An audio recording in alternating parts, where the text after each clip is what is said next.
मैं हमेशा से एक बात बोलता आया हूं कि सीसैट का जो पेपर होता है प्रीलिम्स परीक्षा में, वो एक क्वालिफाइंग नहीं बल्कि एक एलिमिनेटिंग पेपर बन चुका है। अगर हम पिछले 3 साल में एस्पिरेंट्स के स्कोर कार्ड देखें तो ऐसे बहुत से एस्पिरेंट्स हैं जिन्होंने पेपर वन जो जीएस का पेपर होता है वो तो क्लियर कर लिया, लेकिन सीसैट में 1/3 मार्क्स जो चाहिए वो क्लियर नहीं कर पाए। ऐसे में पूरे साल भर की मेहनत सीसैट की वजह से खराब हो जाती है। यूपीएससी की करंट रिक्वायरमेंट ये है कि आप जब जीएस पढ़ रहे हैं, ऑप्शनल पढ़ रहे हैं, करंट अफेयर्स पढ़ रहे हैं, तो उतना ही फोकस आपको सीसैट को भी देना होगा, क्योंकि पिछले कुछ वर्षों से डिफिकल्टी लेवल, प्रिडिक्टेबिलिटी काफी ज्यादा चेंज हो रही है। जिस टाइप के क्वेश्चंस पहले यूपीएससी पूछता था, डायरेक्ट फॉर्मूला बेस्ड, आज वो क्वेश्चंस नहीं पूछे जा रहे हैं। हम कितनी भी फॉर्मूला शीट, ट्रिक शीट्स, इस टाइप के कंपाइलेशंस रेफर कर लें, लेकिन फिर भी यूपीएससी सीसैट की जो रिक्वायरमेंट है उसको शायद मीट नहीं कर सकते। ऐसे में आने वाली परीक्षाओं के लिए, यूपीएससी सीसैट 2026, यूपीएससी सीसैट 2027 के लिए हमारी क्या रणनीति होनी चाहिए, क्या स्ट्रैटेजी होनी चाहिए, किस तरीके से अभी से अगर हम तैयारी शुरू करें तो हमारा सीसैट शॉर्ट तरीके से निकले और हमारी जीएस ऑप्शनल की मेहनत वेस्ट ना हो। इस लेक्चर में स्टेप बाय स्टेप मैं आपको बताऊंगा कि यूपीएससी का पैटर्न और ट्रेंड पिछले कुछ वर्षों में कैसे चेंज हुआ है, आज क्या रिक्वायरमेंट है पेपर की, यूपीएससी किस टाइप के क्वेश्चंस पूछ रहा है और उन्हें हम कैसे टैकल कर सकते हैं। क्योंकि अभी हमारे पास काफी समय है, ऐसे में सीसैट की ऐसी क्या रणनीति बनाई जाए कि रोज थोड़ा सा समय देना हो, लेकिन हम निश्चिंत हो जाएं कि अब सीसैट तो हमारा नहीं रुकने वाला, ये तो क्लियर होके ही रहेगा। मेरा नाम मुदित गुप्ता है और सबसे पहले मैं आपको एक ग्राफ दिखाना चाहता हूं जो हमें ये बताएगा कि 2025 का जो लेटेस्ट सीसैट का पेपर है वो किस टाइप का था। आपको पता है टोटल 80 क्वेश्चंस आते हैं सीसैट में। 2025 में पेपर काफी ज्यादा इम्बैलेंस था। यूजुअली हमारे माइंड में एक मिसकंसेप्शन होता है कि अगर 80 क्वेश्चंस आने हैं तो यूपीएससी 27-28 क्वेश्चंस हर पिलर से पूछ लेगा, 25, 26, 27 हर पिलर से पूछ लेगा। बट इस बार पेपर काफी ज्यादा इम्बैलेंस था। कॉम्प्रिहेंशन से जितने एक्सपेक्टेड थे लगभग उतने ही क्वेश्चंस आए, दैट इज 29। लेकिन इस बार लॉजिकल रीजनिंग और मैथ्स में काफी ज्यादा डिफरेंस इंक्रीज हो गया था। लॉजिकल रीजनिंग से सिर्फ 16 क्वेश्चंस आए और मैथ से, जिसे हम क्वांटिटेटिव एप्टीट्यूड भी बोलते हैं, वहां से 35 क्वेश्चंस आए। मतलब कि 1/3 से भी ज्यादा पेपर जो है वो हमारा मैथ्स के पेपर से निकलता है। ऐसे में जब भी एस्पिरेंट से कभी बात होती है तो उनका एक माइंडसेट रहता है कि सर अगर हम तीन में से कोई भी दो पिलर कर लें तो हमारा काम बन जाएगा, हमें तीनों पिलर्स करने की क्या जरूरत है।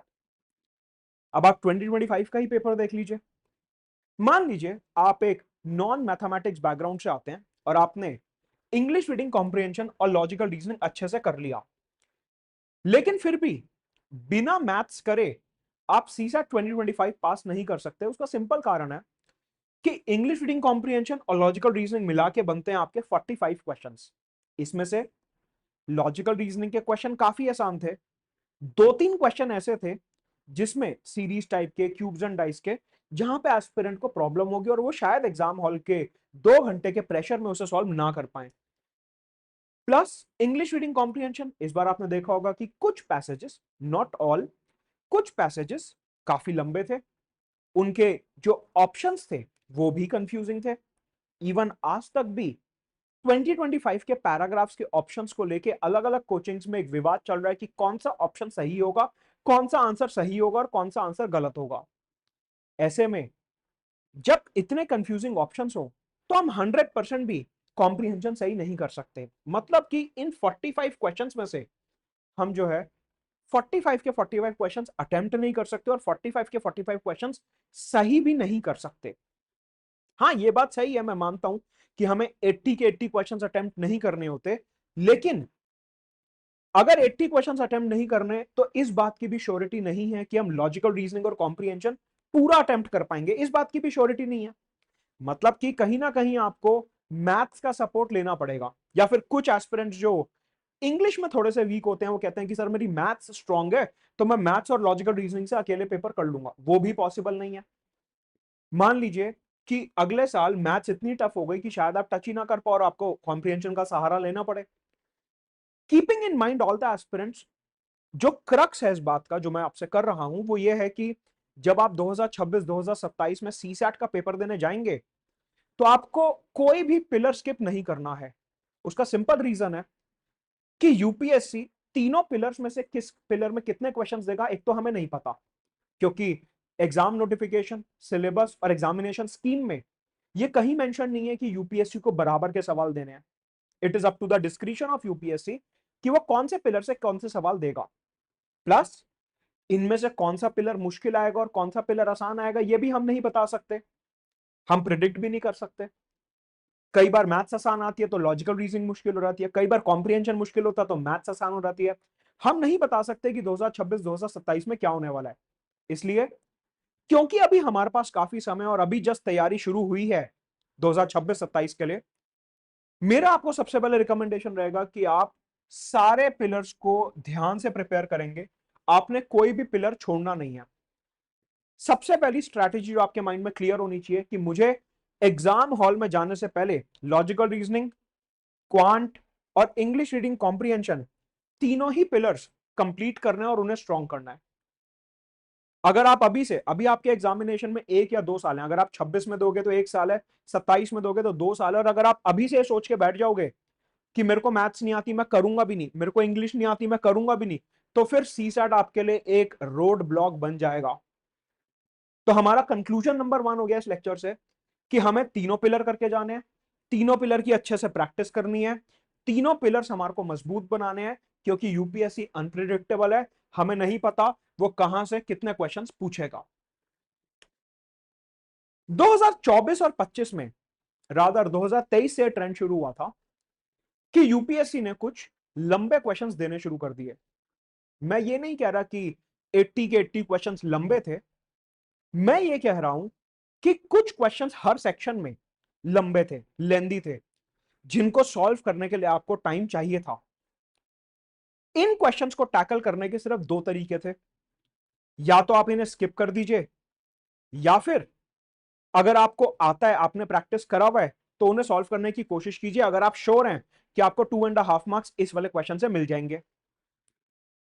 हाँ, ये बात अगेन दोबारा से वही लॉजिक आता है कि सर हमें 80 के 80 क्वेश्चंस तो करने नहीं, तो लेंदी वाले क्वेश्चन हम स्किप कर देते हैं। लेकिन आप ये समझिए, हमारे सामने 2 सिचुएशंस हैं कि एक क्वेश्चन जो है वो लेंदी है मान लिया, लेकिन उसका आंसर हमसे पक्का निकल जाएगा। मान लो एक ऐसी सिचुएशन है कि क्वेश्चन लेंदी है, लेकिन हमें दिख रहा है कि ये हमें आता है कॉन्सेप्ट और हम इसका आंसर निकाल लेंगे। दूसरी सिचुएशन हो गई कि ये क्वेश्चन लेंदी है लेकिन हमें आता भी नहीं है।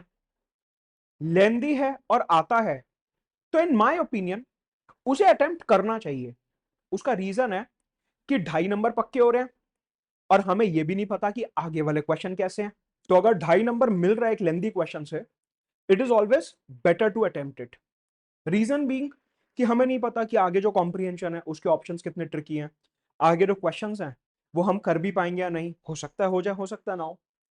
तो अगर लेंदी है और हमें लग रहा है कि इसका आंसर आ सकता है तो उसको एक अटेम्प्ट दिया जा सकता है। लेकिन अगर लेंदी है और दिख रहा है कि ये टॉपिक आता ही नहीं है, इट्स बेटर टू स्किप। अब क्वेश्चन ये उठता है कि ये स्ट्रैटेजी वीडियो में मैं लेंदी क्वेश्चंस के बारे में क्यों बता रहा हूं। उसका रीजन है कि ये जो लेंदी क्वेश्चंस हैं ये हमें लंबे इसलिए लग रहे हैं कि हमने इनकी एडिक्वेट सफिशिएंट प्रैक्टिस नहीं करी हुई। अगर आप इनकी एडिक्वेट सफिशिएंट प्रैक्टिस करेंगे थ्रू आउट द ईयर, तो एग्जाम हॉल में यही क्वेश्चंस आपको बहुत ज्यादा लेंदी नहीं लगेंगे आपको, क्योंकि पता होगा कि अंडरलाइन कॉन्सेप्ट क्या है, फॉर्मूला क्या है, या इसमें क्या कॉन्सेप्ट लग रहा है। ऐसे में सबसे पहले आपको अपनी जो सीसैट की स्ट्रैटेजी आप बनाएंगे उसमें आपको ध्यान रखना है दैट आपको प्रैक्टिस बहुत ज्यादा करनी है। क्वेश्चन प्रैक्टिस, जितनी ज्यादा क्वेश्चन प्रैक्टिस आप करेंगे आपका जो माइंड है वो उस फ्लो में आता रहेगा। देखिए, अगर आप पहली बार स्विमिंग करने जाओगे तो आपको बहुत तकलीफ होगी, लेकिन लगातार प्रैक्टिस करोगे तो स्विमिंग करने की स्पीड भी बढ़ेगी और एक्यूरेसी भी आएगी कि हाँ ठीक है, ऐसे मेरे को डाइव मारनी है, ऐसे मेरे को स्ट्रोक्स मारने हैं। सेम चीज मैथ्स के साथ होती है। अगर आप ये सोच रहे हो मैं तो इंजीनियरिंग बैकग्राउंड का हूं, मेरे लिए तो एक केक वॉक है, नहीं है, क्योंकि इंजीनियरिंग में ये वाली मैथ्स होती ही नहीं है। अगर आप सोच रहे हो मैं बीएससी बैकग्राउंड का हूं, साइंस बैकग्राउंड का हूं, और मैं ये निकाल लूंगा आसानी से। इस टाइप के नंबर सिस्टम टाइप क्वेश्चंस जो आजकल यूपीएससी पूछ रहा है वो आपको बीएससी बीए वगैरह में नहीं मिलेंगे। It's important to practice such type of questions. अच्छा, एक बात और है कि इस टाइप के क्वेश्चंस जो हैं वो इवन एसएससी और इन सब एग्जाम्स में भी बहुत ज्यादा नहीं पूछे जाते। वहां पे जो एग्जाम का टाइप है, क्वेश्चन का टाइप है, वो अलग है। उधर पैटर्न अलग है, क्वेश्चन का टाइप अलग है। तो अगर आपने पहले एसएससी सीजीएल बैंक और इन सब की तैयारी करी हुई है, हो सकता है कि आप थोड़ा सा जल्दी सॉल्व कर लो, लेकिन प्रैक्टिस आपको इधर लगेगी। तो एक चीज हमने समझ ली कि हमें तीनों पिलर्स करने हैं। दूसरी चीज हम समझ रहे हैं कि चाहे लॉजिकल रीजनिंग हो, मैथ्स हो या कॉम्प्रिहेंशन हो, प्रैक्टिस हमें तीनों की लगेगी। क्योंकि कभी कॉम्प्रिहेंशन लंबा हो जाएगा, कभी मैथ्स का क्वेश्चन लंबा हो जाएगा, कभी लॉजिकल रीजनिंग का क्वेश्चन लंबा हो जाएगा। हमें नहीं पता कि कौन सा क्वेश्चन छोटा बनेगा और कौन सा लेंदी बनेगा। तीनों ही पिलर्स में लेंदी क्वेश्चंस बनने का स्कोप बराबर का रहता है। तो इसलिए प्रैक्टिस करना बहुत इंपॉर्टेंट है। तो जब भी आप टाइम टेबल बना रहे हो अपना, उसमें प्रैक्टिस के लिए स्लॉट जरूर रखिए। अगर आप ये सोच रहे हो कि सिर्फ और सिर्फ मैं थ्योरी पढ़ लूंगा, सिर्फ और सिर्फ शॉर्टकट्स कर लूंगा और उससे मेरा सारा काम बन जाएगा, तो नहीं बनेगा। Maths is not about reading, logical reasoning is not about reading कि हमने पीडीएफ में शॉर्टकट ट्रिक टेक्निक पढ़ लिए और अब हमारे क्वेश्चन एग्जाम हॉल में निकल जाएंगे। नहीं, वो दौर गया। वो दौर था 2023 से पहले का, कि जब आपने फॉर्मूला शीट पढ़ ली और आपके क्वेश्चंस निकलने लगेंगे, क्योंकि डायरेक्ट फॉर्मूला बेस्ड क्वेश्चन थे। अब सीसैट में वो दौर खत्म हो चुका है। फॉर एग्जाम्पल इस टाइप के क्वेश्चंस हैं। आप देखिए कि अगर आप ये प्रैक्टिस नहीं करके गए, अगर आपको एक लॉजिक पता है तो ये क्वेश्चन आपके लिए हार्डली 2 मिनट का क्वेश्चन है। लेकिन अगर नहीं पता कि इसके पीछे अंडरलाइन लॉजिक क्या है, आप इस क्वेश्चन को टच भी नहीं कर सकते। सेम चीज इस टाइप के क्वेश्चंस के साथ है कि आजकल ऐसे पीक्यूआरएस, पीपीटी, पीआरएस, इस टाइप के क्वेश्चन यूपीएससी बहुत पूछ रहा है। 2023 से इस टाइप के बहुत क्वेश्चंस आ रहे हैं। आपने कितनी भी फॉर्मूला शीट पढ़ी हो, आपने एसएससी सीजीएल की तैयारी करी हो, बैंक की तैयारी करी हो, इस टाइप के क्वेश्चंस उन एग्जाम्स में भी नहीं पूछे जाते। यूपीएससी अपना ही एक अलग निश बना रहा है, अपने ही अलग क्वेश्चंस ला रहा है, और इस टाइप के क्वेश्चंस बिना प्रैक्टिस के आप लॉजिक नहीं लगा सकते। तो practice is extremely important. Even अगर मैं आपको कॉम्प्रिहेंशन भी दिखाता हूं जो 2025 में आए थे, एक ही अपना सर्कुलर इकोनॉमी और अपना बैटरीज और इन सबको लेके क्वेश्चन था। पैराग्राफ हमने पढ़ लिया, लेकिन इसके ऑप्शंस इतने कंफ्यूजिंग है कि आपको सोचने में समय लगेगा। आप कहोगे सर पैराग्राफ कैसे लेंदी हो सकता है? पैराग्राफ तो पैराग्राफ है, उसे पढ़ लिया, क्वेश्चन आंसर करना है। यूपीएससी आजकल पैराग्राफ्स भी लेंदी बना रहा है। कैसे? आपने पैराग्राफ तो पढ़ लिया, लेकिन उसकी लैंग्वेज थोड़ी सी ट्रिकी होगी कि हमें उसे समझने में टाइम लगेगा। जो क्वेश्चन है और जो ऑप्शंस हैं वो थोड़े से ट्रिकी होंगे कि हमें उन्हें भी समझने में टाइम लगेगा। कि जो ये ऑप्शंस हैं हमें ये कैसे समझने हैं, ये आपको एग्जाम हॉल में टाइम लगेगा कि दोनों ऑप्शंस में डिफरेंसेस क्या है, ए में, बी में, सी में, डी में, चारों ऑप्शंस कैसे अलग हैं। ये एक ऐसा क्वेश्चन है जिसको लेके आज तक जो कोचिंग इंडस्ट्री है उसमें एक तकरार चल रही है कि आंसर क्या होगा, सर्कुलर इकोनॉमी वाला होगा, नहीं होगा। कहने का मतलब है कि मैथ्स अपने तरीके से लेंदी हो सकता है, लॉजिकल रीजनिंग अपने तरीके से लेंदी हो सकता है, और रीडिंग कॉम्प्रिहेंशन अपने तरीके से लेंदी हो सकता है। अगर आपने प्रैक्टिस करी है प्रॉपरली, तभी आप इन टाइप के क्वेश्चंस को इजीली अटेम्प्ट कर पाएंगे। फिर 2023 के बाद से एक दौर शुरू हुआ कि एस्पिरेंट को लगने लगा कि सर हम शॉर्टकट्स बता दो, अगर शॉर्टकट्स हम पढ़ लेंगे तो पेपर आसान हो जाएगा। But that's not true. UPSC ने धीरे धीरे जो जीएस का पेपर है उसमें से एलिमिनेशन टेक्निक्स को खत्म कर दिया। आज बहुत कम, हार्डली 2 या 3 क्वेश्चंस में एलिमिनेशन लगता है। अदरवाइज एलिमिनेशन बहुत ज्यादा नहीं लगता क्योंकि पेयर बेस्ड क्वेश्चंस आने लगे। यूपीएससी ने भी यही करा सीसैट में कि एक तो शॉर्टकट्स का रेलेवेंस खत्म हो रहा है। फॉर एग्जाम्पल अगर मैं क्यूब्स एंड डाइस चैप्टर की बात करता हूं तो उसके कुछ फिक्स शॉर्टकट्स होते हैं।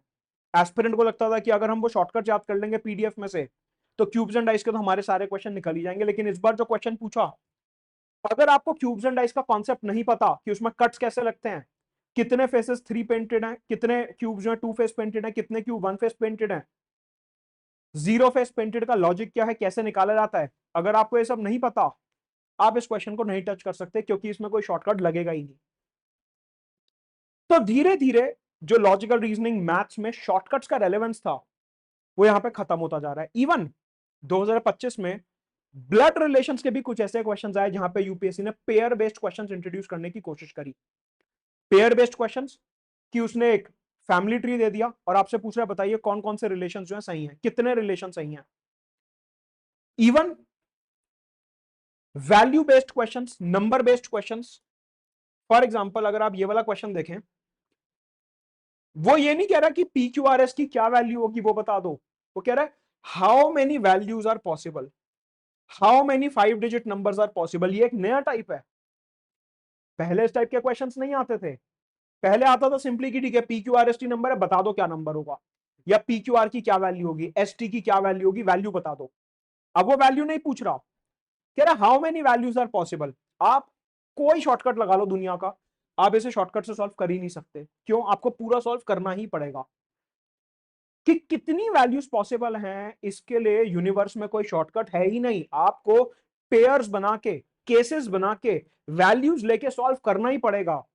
जो केस एक्सेप्ट हो रहा है उसे एक्सेप्ट करो, जो केस रिजेक्ट हो रहा है उसे रिजेक्ट करो, और फिर वैल्यू निकालो। ये नए टाइप का क्वेश्चन है जो इस बार पूछा गया। 3 से 4 क्वेश्चन इस टाइप के थे। How many values are possible, how many pairs are possible, how many number of question ये वैल्यूज आर पॉसिबल। ये हाउ मेनी वाले, नंबर ऑफ पेयर्स वाले, इस टाइप के क्वेश्चंस ऐसे हैं जो शॉर्टकट्स को खत्म कर देते हैं। एसएससी सीजीएल बैंक पीओ में जो उन्होंने तैयारी करी है, वो कहते हैं कि सर हमारे को तो बहुत सारे शॉर्टकट्स आते हैं, लेकिन अगर इस टाइप के क्वेश्चंस आएंगे that how many pairs are possible, तो इवन एसएससी के शॉर्टकट्स भी यहां पे नहीं लगेंगे। और उस तरफ यूपीएससी बढ़ रहा है। क्वेश्चन आपके सामने है that how many pairs are possible. तो लेंदी हो रहा है पेपर, जो पिलर्स हैं उसमें क्या आएगा क्या नहीं आएगा हमें नहीं पता। शॉर्टकट्स का रेलेवेंस खत्म हो रहा है, कोर कॉन्सेप्ट्स को टेस्ट किया जा रहा है, चाहे वो मैथ्स हो या रीजनिंग हो। यहां पे रोल ऑफ पीवाईक्यूज भी काफी ज्यादा इंक्रीज हो रहा था। जब मैं 2025 का पेपर एनालाइज कर रहा था, मैंने 3 4 बातें समझी कि इवन दो पेपर का डिफिकल्टी लेवल बढ़ रहा है, इवन दो जो क्वेश्चंस हैं वो ट्रिकी होते जा रहे हैं, लेकिन उनमें कहीं ना कहीं प्रीवियस ईयर का जो अंडरलाइन कॉन्सेप्ट है वो आज भी लग रहा है। जैसे ये एक सीरीज का क्वेश्चन बना, जनवरी जनवरी दिसंबर अक्टूबर एक्स, मार्च अक्टूबर वाई सितंबर। कुछ एस्पिरेंट्स ऐसे थे जिनको इस क्वेश्चन में प्रॉब्लम हुई। हाँ, आप में से बहुत लोग ये सॉल्व कर लेंगे, ये बहुत ज्यादा मुश्किल नहीं है, लेकिन फिर भी जिनकी रीजनिंग कमजोर है उनको इसमें प्रॉब्लम हुई। अगर आपने पीवाईक्यू अच्छे से प्रैक्टिस करे हैं तो ये क्वेश्चन आपका 1 मिनट में निकल जाता, क्योंकि डिट्टो सेम क्वेश्चन यूपीएससी पहले पूछ चुका है। बस उसमें क्या था, जनवरी जनवरी की जगह नंबर दिए हुए थे, 1 1 2 3 लाइक दैट, नंबर दिए हुए थे, लॉजिक सेम था। तो अगर आपको एग्जाम में वो लॉजिक चमक गया कि हाँ मैंने प्रैक्टिस करा था, ये सेम लॉजिक के ऊपर क्वेश्चन है, आपको इसमें हार्डली 1 मिनट लगेगा। अगर नहीं चमका तो आपको हिट एंड ट्रायल करना पड़ेगा, फिर आपको इसमें थोड़ा समय लगेगा। सिमिलरली ये वाला क्वेश्चन 1 3 6 11 18, ये question again ditto same logic के ऊपर यूपीएससी पहले क्वेश्चन पूछ चुका है पीवाईक्यू में। अगर आपने पीवाईक्यू अच्छे से प्रैक्टिस करें तो ये 2 क्वेश्चन यानी कि 5 नंबर ऐसे हैं जो आपके 2 मिनट के अंदर आते हैं। 1 मिनट लगता है आपको इसमें, 1 मिनट लगता है आपको इसमें, 5 नंबर आपके 2 मिनट में आते हैं अगर आपने पीवाईक्यू अच्छे से प्रैक्टिस करें तो। मतलब कि ऐसा नहीं है कि 100% के 100% क्वेश्चन जो हैं वो मुश्किल है, नहीं। कुछ क्वेश्चंस ऐसे भी हैं जहां पे हम बहुत ज्यादा टाइम सेव कर सकते हैं। आप समझो, एस्पिरेंट कहता है कि सर क्वेश्चन आसान भी तो आ रहे हैं, सही बात है, आपकी बात मैंने मान ली कि कुछ क्वेश्चन आसान भी हैं, लेकिन वो आसान क्वेश्चन में मेरे को आंसर नहीं निकालना, उस आसान क्वेश्चन में मेरे को कम टाइम में आंसर निकालना है। दो बातों में फर्क है। अगर आप ये सोच के जा रहे हो कि मेरे पास हर क्वेश्चन के लिए 1.5 मिनट है, तो आप गलत सोच रहे हो। आपके पास हर क्वेश्चन के लिए 1.5 मिनट नहीं है। किसी क्वेश्चन के लिए आपके पास 1 मिनट है, किसी क्वेश्चन के लिए आपके पास 3 मिनट है, किसी क्वेश्चन के लिए आपके पास 2 मिनट है, डिपेंडिंग कि उस क्वेश्चन की लेंथ कितनी है। अगर आपको आसान क्वेश्चन दिख रहा है तो आपको इसका आंसर नहीं निकालना, आपको इसका आंसर कम टाइम में निकालना है, सो दैट आप मुश्किल क्वेश्चंस में थोड़ा सा ज्यादा टाइम निकाल पाओ और 67 के ऊपर अपना स्कोर कंफर्टेबली ला पाओ। तो आसान क्वेश्चन है अगर, तो ये मत देखो कि पेपर आसान हो गया क्योंकि वो क्वेश्चन आसान है, नहीं, ये देखो कितना टाइम में सॉल्व हो रहा है। आसान क्वेश्चन का आंसर कम टाइम में निकलना चाहिए। तो इसके लिए पीवाईक्यू प्रैक्टिस करना बहुत इंपॉर्टेंट है। और मैं ये कहता हूं हमेशा कि 25 साल के पीवाईक्यू कम से कम आपको प्रैक्टिस करने चाहिए सीसैट के। अब यहाँ पे कुछ लोग कमेंट में कहेंगे जिनको अभी बहुत ज्यादा पैटर्न के बारे में आइडिया नहीं कि सीसैट तो आया ही 2014 में था, तो ये 25 ईयर की पीवाईक्यू कैसे सर? पहले आप खुद रिसर्च करके आओ, कुछ भी वीडियो में बोल रहे हो। बेसिकली 2014 में सीसैट आया था, उससे पहले जो मैथ्स और रीजनिंग के क्वेश्चन है वो एक ही पेपर में आते थे जीएस के साथ। तो अगर आप यूपीएससी की वेबसाइट पे जाके 1995 के भी पेपर ढूंढोगे, ये मैथ्स वगैरह के आपको मिल जाएंगे। तो सीसैट अभी आया लेकिन ये क्वेश्चंस पहले से आ रहे हैं। तो इसलिए 25 ईयर के पीवाईक्यूज जो हैं वो आपको करने हैं, प्रैक्टिस करने हैं। एग्जाम में जाने से पहले कम से कम मान के चलो 2 से 3 बार पीवाईक्यू प्रैक्टिस करना बहुत इंपॉर्टेंट है। तो अब अगर आप तैयारी अब शुरू कर रहे हो और आपके पास लगभग लगभग 11 से 12 महीने हैं, तो आपकी सीसैट की टाइमलाइन क्या होनी चाहिए? और ये टाइमलाइन मैंने ये ध्यान में रख के बनाई है कि सीसैट में 67 प्लस श्योरिटी के साथ कैसे आ सकते हैं। सबसे पहले अगस्त सितंबर तक अपना सिलेबस पूरा करो सीसैट का। सबसे बड़ी गलती ये होती है कि एस्पिरेंट एक बड़ी कोचिंग ज्वाइन कर लेगा, कोचिंग्स में सीसैट को वेटेज नहीं दिया जाता, वो सिर्फ आंसर की वाला दिन जो होता है उस दिन व्यूज खींचने के लिए वो पूरा तमाशा किया जाता है। अदरवाइज सीसैट का आप देखोगे ना तो कोई वीडियो डालता, ना कोई उसकी बात करता पूरे साल, क्योंकि ठंडा पड़ा हुआ मामला। जब पेपर आएगा तो स्टूडेंट की एंजाइटी पे खेलेंगे, बट हमें सीसैट निकालना है, मुझे आपकी एंजाइटी पे नहीं खेलना। सीसैट को अगस्त से सितंबर के बीच में खत्म करो, कंप्लीट पूरा एक बार, along with basic concept, formula, shortcut, technique. अगर अगस्त सितंबर के बीच में आपका सीसैट पूरा हो गया, आप ये मानो पूरे साल सीसैट की टेंशन खत्म हो चुकी है। फिर आप फोकस करो पूरा GS, current affairs, answer writing, essay writing, PYQs पे। प्रोवाइडेड कि आप अगस्त से सितंबर के बीच में सीसैट पूरा खत्म कर रहे हो, ये टाइमलाइन बहुत इंपॉर्टेंट है। 99% कोचिंग के अगर आप ब्रोशर देखोगे तो उसमें आपको दिखेगा कि सीसैट आपको दिसंबर जनवरी में करवाया जा रहा है, विच इज रॉन्ग। सीसैट दिसंबर जनवरी में करना ही नहीं चाहिए क्योंकि वो लेट है। सीसैट दिसंबर जनवरी में तब करते थे जब पेपर आसान आता था और वहां पे कुछ पढ़ना नहीं होता था। अब सीसैट एक राउंड द ईयर सब्जेक्ट बन चुका है, रीजन बीइंग कि आपके सामने है कि कितने एस्पिरेंट्स ऐसे हैं जिनका जीएस में 100 प्लस स्कोर बन रहा है लेकिन सीसैट में वो बॉर्डर लाइन पे हैं। सो अगस्त सितंबर तक अपना सीसैट खत्म करिए, बेसिक पूरा खत्म करिए, और उसके बाद सितंबर से नवंबर के बीच में 25 ईयर के जो पीवाईक्यू हैं उनको लगाइए चैप्टर वाइज, ईयर वाइज। तो एक बार क्वेश्चन प्रैक्टिस हो गई यहां पे, एक बार क्वेश्चन प्रैक्टिस हो गई यहां पे, दिसंबर में आ जाओ टेस्ट सीरीज के ऊपर। 12 से 15 टेस्ट, हर हफ्ते एक टेस्ट लगाते रहो और उसमें देखो क्या प्रॉब्लम है, क्या स्ट्रॉन्ग एरियाज हैं, क्या वीक एरियाज हैं, और फिर मार्च में करो फाइनल रिवीजन कि जो यहां पे बढ़िया बढ़िया क्वेश्चन करे थे उनको एक बारी हमने दोबारा से सॉल्व कर लिया। अगर ये टाइमलाइन आप लेके चल रहे हो सीसैट की, तो मेरे हिसाब से सीसैट में 67 तो आपके कोई नहीं रोक सकता। क्यों? एक पूरा रिवीजन हो गया यहां पे, एक हो गया यहां पे, एक हो गया यहां पे, चौथा हो गया यहां पे। प्रोवाइडेड आप अगस्त सितंबर तक सीसैट खत्म कर दो। अभी देखो बड़ी कोचिंग के चक्कर में आप ये सोचोगे कि मेरे को जनवरी में सीसैट करना है, पॉसिबल ही नहीं है, हो ही नहीं पाएगा। रीजन बीइंग कि आपको प्रैक्टिस करनी है। जो टाइप के हम क्वेश्चंस देख रहे हैं वो आपके एक महीने की प्रैक्टिस में नहीं सॉल्व होंगे।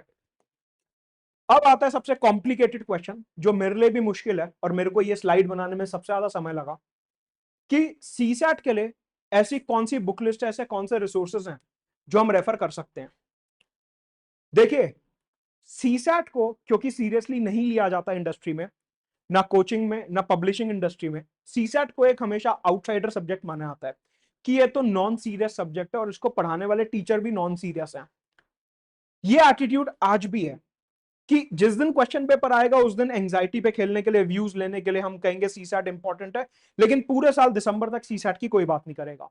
और फिर दिसंबर में जाके module course, batch course, revision course ये आ जाएगा, टेस्ट सीरीज आ जाएगी कि हाँ पैसा कमाने का टाइम आ गया, दोबारा एंजाइटी का खेल हो गया, तो चलो स्टूडेंट के व्यूज लेते हैं। मार्केट में क्योंकि इस सब्जेक्ट के ऊपर कोई मेहनत नहीं कर रहा तो आपको कोई बुक नहीं मिलेगी, टू बी वेरी ऑनेस्ट। हाँ अलग अलग पब्लिशर सीसैट की किताबें निकालते हैं बट उनमें जो क्वेश्चंस हैं वो एसएससी बैंक और दूसरे एग्जाम्स के कॉपी पेस्ट क्वेश्चंस हैं।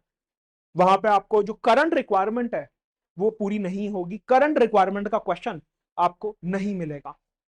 हाँ, ऐसा होगा कि बड़ा बड़ा कवर पेज पे लिखा होगा कि theory plus shortcuts plus PYQ plus 5 mock test plus 3 test paper solve. ये तो हर बुक में होता है, बट मेरा क्वेश्चन है कि जो टाइप ऑफ क्वेश्चन यूपीएससी पूछ रहा है, क्या आप वो बना रहे हो? नहीं बना रहे। क्यों? क्योंकि आपके जो पुराने क्वेश्चन बैंक पड़े हुए हैं, आप उन्हीं में से क्वेश्चंस को कॉपी पेस्ट कर रहे हो। थ्योरी तो कहीं भी मिल जाएगी। इवन आज चैट जीपीटी ग्रॉक पे आप डालोगे थ्योरी फॉर सीसेट, वो आपको बता देगा चैप्टर वाइज क्या थ्योरी है। Theory is not relevant. Relevant है कि टाइप ऑफ क्वेश्चन क्या है। क्वेश्चन प्रैक्टिस करना और रेलेवेंट टाइप का क्वेश्चन प्रैक्टिस करना, ये दो अलग बातें हैं।